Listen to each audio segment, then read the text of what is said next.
Olá pessoal, eu sou o professor Fernando Milanese e vou apresentar aqui o primeiro videoaula referente à disciplina de transferência de calor e massa 1. Nós iniciamos o estudo da transferência de calor com uma breve discussão entre a diferença entre temperatura e calor. São conceitos facilmente confundidos no nosso dia a dia. As pessoas tendem a confundir as coisas, por exemplo, falar coisas do tipo: hoje está um calor de 35 graus. Então, na verdade, 35 graus significa, a pessoa quer dizer 35 graus Celsius. Isso é uma é uma medida de temperatura. E já calor é uma outra coisa, uma outra grandeza física. Calor é energia, como a gente já vai ver. Então, são grandezas físicas diferentes. O que são grandezas físicas? São entidades que a gente consegue medir. Então, a maneira como a gente mede temperatura é diferente de como a gente mede calor. Então, por isso que elas são grandezas físicas diferentes e a gente tende a confundir esses dois conceitos. Então, a gente começa definindo o que é temperatura. Isso tudo a gente já estudou também lá em física. A temperatura é uma medida do grau de agitação das partículas. Então, tudo que constitui a matéria, né, é composta por partículas. Essas partículas são átomos, né, ou podem ser consideradas moléculas, podem ser consideradas partículas também. Algumas substâncias são feitas de moléculas monoatômicas, como por exemplo o gás hélio, né, é simplesmente um átomo de hélio que constitui essa partícula. Ou então uma molécula de H2O, aí a partícula nesse caso é uma molécula, é dois átomos de hidrogênio e um de oxigênio, que é a famosa água, né? Então, essas partículas estão em contínua agitação. Tudo que está acima de 0 Kelvin está com um certo grau de agitação. Está vibrando ou está rotacionando, contém energia na forma cinética, né? No movimento dessas partículas. Certo? A amplitude dessa vibração ou o grau de agitação, a gente chama isso de temperatura. Então, o quanto que as moléculas, os átomos, as partículas estão vibrando. A gente mede a temperatura, essa grandeza física chamada temperatura, a gente mede de forma indireta. Por quê? Porque nunca ninguém conseguiu enxergar um átomo, né? Ver no microscópio, nada disso, né? O átomo é um modelo teórico. Nunca ninguém chegou a enxergá-lo propriamente dito. Então, como que eu vou medir o grau de agitação, o quanto que essa partícula, esse átomo está vibrando, se eu não consigo chegar num tamanho tão pequeno quanto ele próprio? Então, não podemos medir diretamente o grau de agitação. Ninguém consegue ver a velocidade com que uma molécula se desloca, nada disso. Mas os efeitos macroscópicos disso, ou seja, digamos assim, os efeitos colaterais que a gente observa a olho nu, são aumento de volume em função do aumento da temperatura, aumento de comprimento em função do aumento da temperatura, componentes elétricos, como os chamados termistores, eles têm a resistência elétrica que varia conforme a temperatura varia. Então, se a gente faz essas medidas de volume, de comprimento, de resistência elétrica ou outras propriedades físicas, a gente faz uma medida dessas outras grandezas e infere quanto que está a temperatura. Então, por exemplo, o nosso famoso termômetro de bulbo, né? O que é o termômetro de bulbo? É um pequeno reservatóriozinho esférico, que é o bulbo, contendo uma substância, e aqui um tubinho muito fininho preenchido com uma certa quantidade de um fluido. O pessoal até confunde e acha que é mercúrio, né, porque é vermelho e tal, mas na verdade não. Geralmente isso aqui é álcool com anilina, um corante, né? E à medida que a temperatura desse bulbo varia, o volume ocupado por essa substância varia. Ou então o comprimento, por exemplo, uma barra metálica, se eu vario a temperatura, eu vou variar o comprimento dessa barra metálica pela dilatação térmica, né? Os dois, tanto o comprimento como o volume, são submetidos à chamada dilatação térmica que a gente estuda lá em física. Então, mede-se indiretamente volume e comprimento e com isso deduz-se qual é a temperatura. Resistência elétrica, como eu falei, né? Alguns sensores, quando a gente olha um termômetro digital que aparece ali um número, né? Tem esse número, vem da onde? Esse número vem de um componente elétrico chamado termistor. É um componente cuja resistência elétrica varia em função da temperatura. Então esquentou, aumenta a resistência elétrica. Esfriou, diminui o grau de agitação, diminui a resistência elétrica.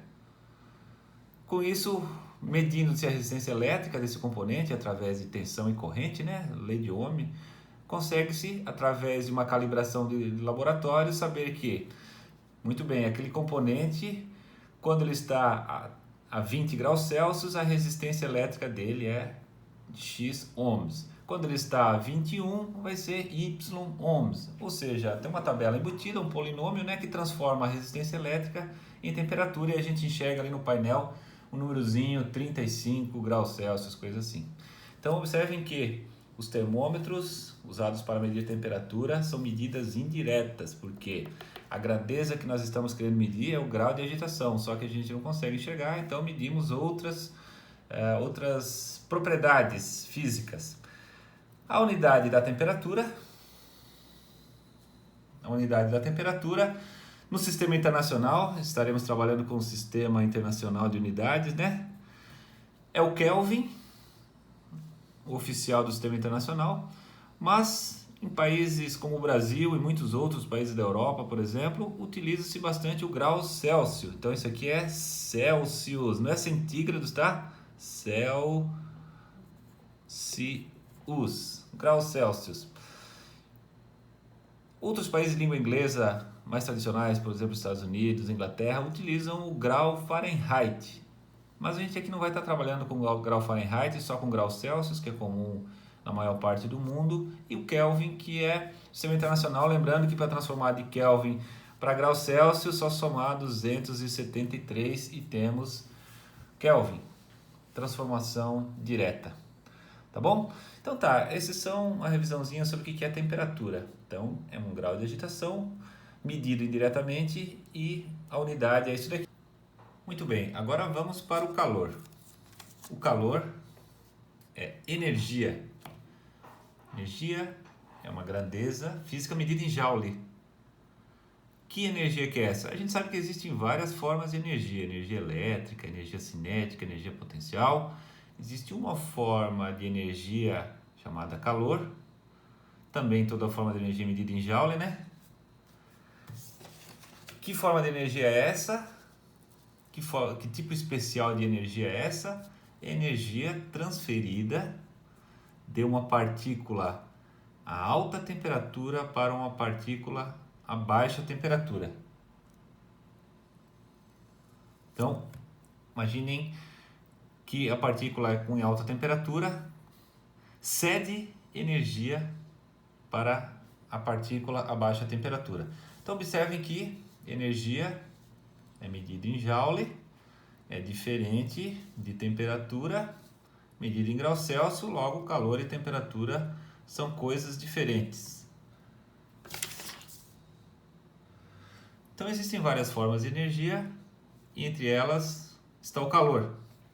Então, calor é energia transferida. Não existe calor interno, tá? Não existe calor interno.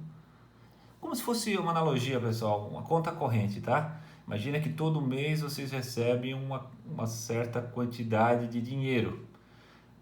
Esse dinheiro que entra na conta de vocês seria a energia. O saldo da conta, que é o que entrou menos o que saiu, é a energia que entrou menos o que saiu, o saldo seria a temperatura. Então, o saldo da conta, temperatura. Dinheiro que entrou e que saiu, energia. Tá? Então sempre vamos pensar nisso, não existe calor interno, o que existe internamente é o grau de agitação e a temperatura. Tá bom? E ela é medida, essa energia transferida da alta para baixa temperatura é medida em watt.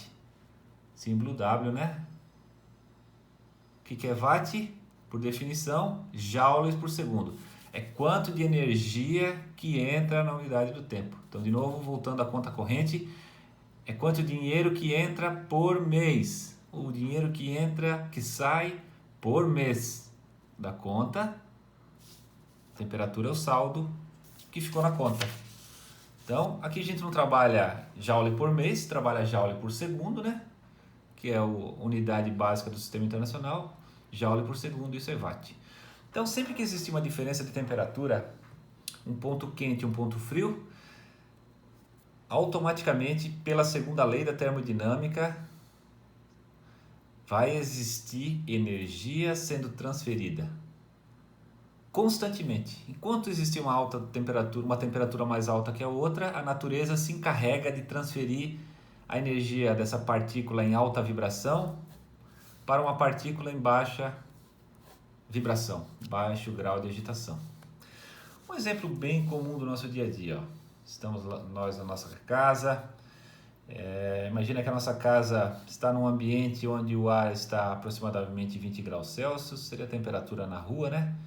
Dentro da casa está 25 graus Celsius e a nossa pele está aproximadamente a 32 graus Celsius. Valores de referência, tá? Claro que isso aqui muda. A temperatura da pele também vai ser nessa faixa, um pouquinho mais, um pouquinho menos. Como existe uma diferença de temperatura, pontos de alta e de baixa temperatura, por exemplo, a pele está a 32 e o ar interno está a 25. Existe uma diferença de temperatura, energia vai ser transferida automaticamente, na forma de calor. Essa energia é calor transferido. Então, posso dizer que o calor sai da pele, que está a 32, e vai para o ar interno. Então, nós estamos constantemente perdendo calor para o ambiente que nos rodeia. Constantemente, o tempo inteiro. Pra ter uma ideia, pessoal, aproximadamente 100 watts. Uma pessoa em repouso, né, se não estiver fazendo exercício físico nenhum, esforço físico, o metabolismo, a gente se alimenta, né? A gente come o alimento vai gerar calor e esse calor é perdido para o ambiente ao redor. Somos uma máquina térmica, né?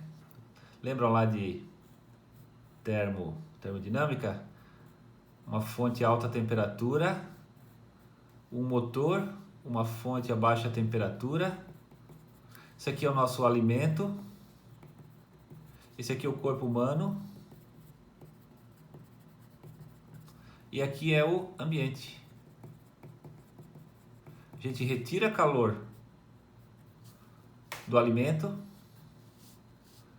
Lembram disso? QH? Nós rejeitamos calor para o ambiente e nós realizamos trabalho. Seu corpo humano faz isso. O que é realizar trabalho? É caminhar, conversar, o coração está batendo.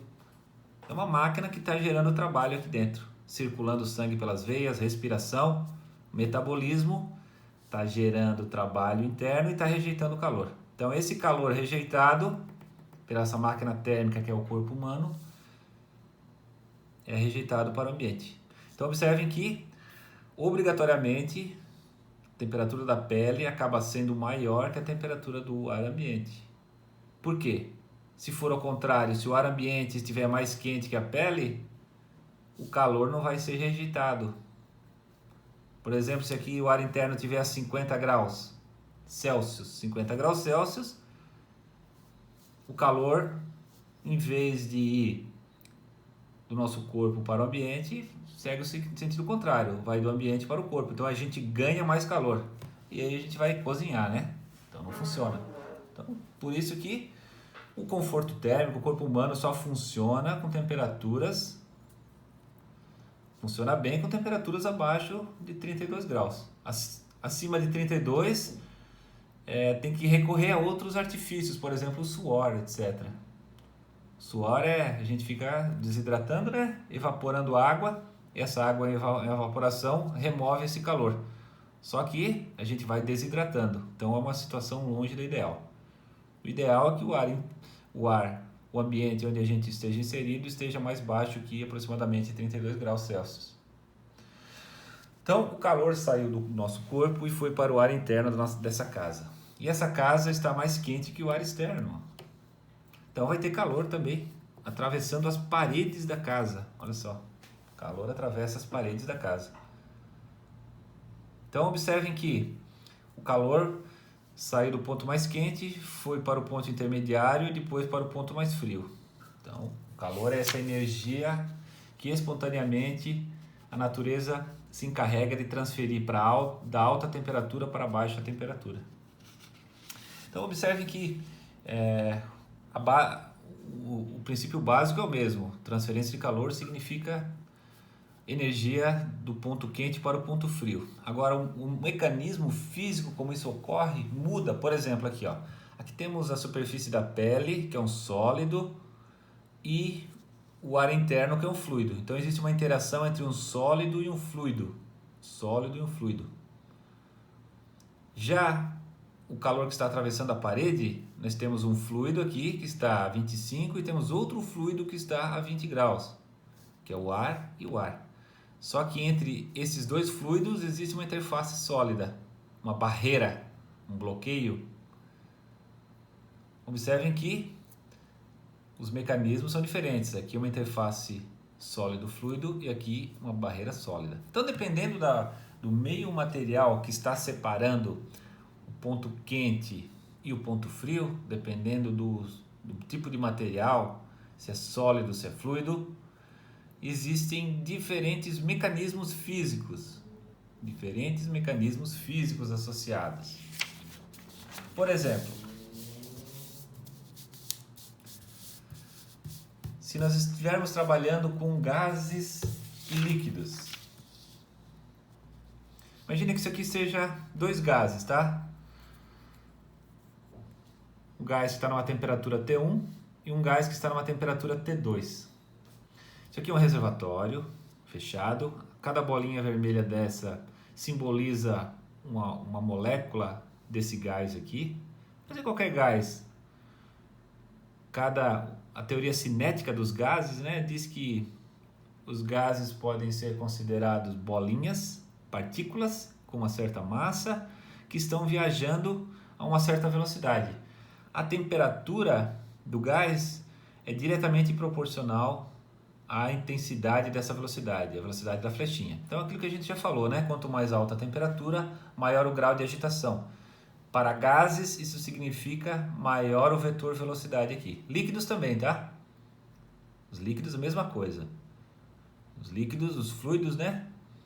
Os fluidos em geral, sejam gases, sejam líquidos, as moléculas que constituem aquela massa de gás ou de líquido podem ser consideradas como bolinhas que têm uma certa velocidade. Essas bolinhas, essas partículas estão colidindo entre si e estão colidindo com as paredes do reservatório, certo? Então imagine que tem um reservatório com um gás ou um líquido numa temperatura T1 e do lado tem um outro reservatório, um outro gás, uma temperatura T2, onde T2 é menor que T1, ou seja, a intensidade, o tamanho da flechinha, né, do vetor velocidade das partículas azuis é menor, tá? Pode ser o mesmo gás, por exemplo, hélio e hélio, oxigênio, oxigênio, água, água. Só que uma está, de um lado temos bolinhas que são representadas por vermelho, que significa que estão numa temperatura maior, ou seja, o vetor velocidade é maior aqui do que aqui. Muito bem, agora eu vou remover essa interface que separa e vou permitir com que essas partículas colidam entre si, uma colidam contra a outra. Isso aqui é como se fosse um sinuca tridimensional, tá certo? A gente pode imaginar no plano, mas na verdade é tridimensional. Então essas bolinhas estão todas se movimentando, colidindo entre si, colidindo com as paredes, removi a parede, agora as bolinhas vermelhas começam a colidir com as azuis. O que acontece quando uma partícula com uma alta velocidade colide contra uma partícula em baixa velocidade? A que estava em alta velocidade diminui a velocidade e a que estava em baixa velocidade aumenta, de forma que no final das contas elas tendem a atingir uma velocidade média igual. Então no final das contas, tanto as bolinhas vermelhas, que eram as que originalmente estavam em alta velocidade e alta temperatura, como as bolinhas azuis, que originalmente estavam em baixa velocidade e baixa temperatura, as duas agora estão mais ou menos com a mesma velocidade média, ou seja, estão com a mesma temperatura. Então, houve uma transferência de energia através do impacto da colisão entre as partículas, que transferiu energia das bolinhas vermelhas para as bolinhas azuis. Então, se a gente for plotar a temperatura, né, lembrando que a temperatura é o grau de agitação, então uma velocidade alta significa uma temperatura alta, tá certo? Distância com relação a esse x aqui, ó. Então, do lado esquerdo nós temos todo um gás uma temperatura alta e do lado direito um gás todo ele numa temperatura baixa. Todas as partículas com uma baixa temperatura. Quando eu removo, o que acontece aqui? Essas primeiras moléculas aqui começam a colidir, então inicialmente a temperatura dessa extremidade baixa, daquela extremidade aumenta e assim vai progredindo. Ocorre a chamada difusão de calor. O calor difunde de um para o outro e no final das contas, tudo ficou na mesma temperatura. Todos os pontos estão na mesma temperatura, é o chamado equilíbrio térmico. A energia se distribuiu igualmente, a natureza se encarregou de distribuir a energia igualmente em todos os pontos, de forma que agora, no equilíbrio térmico, a temperatura não muda mais, é sempre a mesma temperatura em qualquer ponto dessa amostra de gás e não existe mais transferência de calor, tá certo? Então esse é um mecanismo que faz com que a energia saia das partículas vermelhas para as partículas azuis. Esse mecanismo é o impacto. Isso é o que diz a teoria cinética dos gases, que modela os gases como sendo partículas que estão com uma certa velocidade, que colidem com outras partículas e que transferem energia. Quando a gente trabalha com sólidos, outro exemplo de transferência de calor, outro mecanismo agora. Quando a gente trabalha com sólidos, as coisas mudam um pouco. Porque qual é a diferença entre um fluido tipo gás e líquido para um sólido? Gases e líquidos são os fluidos, né? A gente pode botar aqui entre parênteses, fluidos. Fluidos é um termo geral, significa que inclui tanto gases quanto líquidos. Qual a diferença entre os fluidos e os sólidos? É que os sólidos têm a chamada rede cristalina. Então imaginem a casa de vocês. A casa de vocês está batendo sol nessa face aqui. Batendo sol, a temperatura fica mais quente do lado de fora, né? Se a gente for lá botar a mão nessa parede que está recebendo a insolação, vai ver que está mais quente que a mão da gente, né? A gente percebe aquele calor vindo, aquela energia vindo dessa parede, porque ela está mais quente que a nossa mão. Bom, então pode-se dizer que toda essa... Vamos ampliar aqui, ó, ampliar essa parede. Pode-se dizer que toda essa face aqui está numa temperatura que nós vamos chamar de T alta, temperatura alta.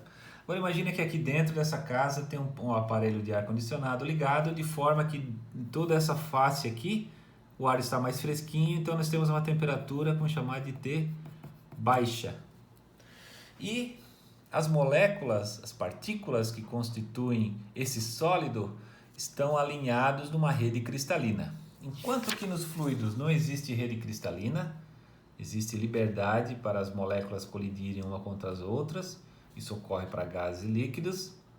Não existe rede cristalina aqui. Nos sólidos existe a rede cristalina. As partículas estão alinhadas, como se tivesse... vou ampliar aqui uma linha dessa daqui, ó. Como se tivesse molas segurando uma partícula contra a outra. Tá certo? Então imagine que nessa face aqui, essa primeira molécula está recebendo insolação, calor do sol, a temperatura ficou alta, ou seja, a amplitude de vibração, eu estou desenhando essas flechinhas aqui, para cima e para baixo, que significam que essa bolinha ela vai até lá e volta, fica vibrando em torno desse ponto com uma amplitude bastante alta, porque a temperatura é T alta. Então esse aqui é o nosso temperatura alta. Da mesma forma aqui, essa amplitude é bem menor, vamos chamar de T baixa. Temperatura baixa. Então, nós temos essa fila com essas molas, essas forças de ligação, né, intermoleculares, interatômicas, amarrando um no outro. Então, se essa partícula está vibrando com uma intensidade alta, ela acaba arrastando a partícula vizinha. Só que a partícula vizinha não consegue vibrar na mesma amplitude que essa daqui, porque do lado de cá tem alguém tentando frear. Então, a gente observa que a amplitude vai diminuindo à medida que eu vou avançando para dentro na espessura da parede. De forma que pode-se dizer que a temperatura vai diminuindo de intensidade, né? O grau de agitação vai diminuindo. De forma que nós temos uma distribuição aproximadamente, a gente vai estudar isso, tá? Linear de temperaturas, ou seja, a temperatura vai caindo linearmente, digamos 50, 45, 40, 35, 30, 25 e 20, por exemplo. Vai caindo linearmente. Observe que existe uma diferença de temperatura entre essas moléculas. Existe uma diferença de temperatura. Existe uma diferença de amplitude de vibração. Se existe diferença de temperatura, uma temperatura mais alta que a outra, então nós temos que uma transferência de calor. Então pode-se dizer que o calor vai avançando aqui, ó. Calor. Essa partícula joga calor para essa, que joga para essa, que joga para essa. Por quê? Porque a temperatura vai caindo. Se a temperatura vai caindo, o calor vai se propagando. Então, observe que o calor saiu lá do Sol, né? Foi absorvido aqui. Vamos chamar isso aqui de Q. Calor. Q minúsculo. O calor que é absorvido por essa partícula aqui, vindo lá do Sol, é o mesmo calor que ela joga para cá, que é o mesmo calor que ela joga para cá, que é o mesmo calor, que é o mesmo calor, que é o mesmo calor, que sai aqui, mesmo calor.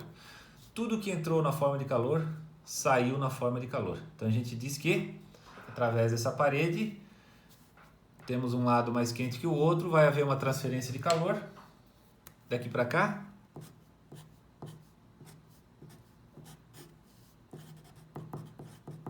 porque nós temos uma face mais quente que a outra. E a gente vai voltar a falar sobre isso bastante, tá? Mas já é bom a gente já ir fixando esses conceitos. O calor não pode, a energia não pode ser destruída, né? Em outras palavras, o calor, que é essa energia transferida de uma partícula para outra, não pode ficar armazenado. Se não pode ficar armazenado, todo o calor que entra aqui acaba saindo aqui. O calor que entra nessa parede sai aqui. Ok? Então esses são conceitos básicos.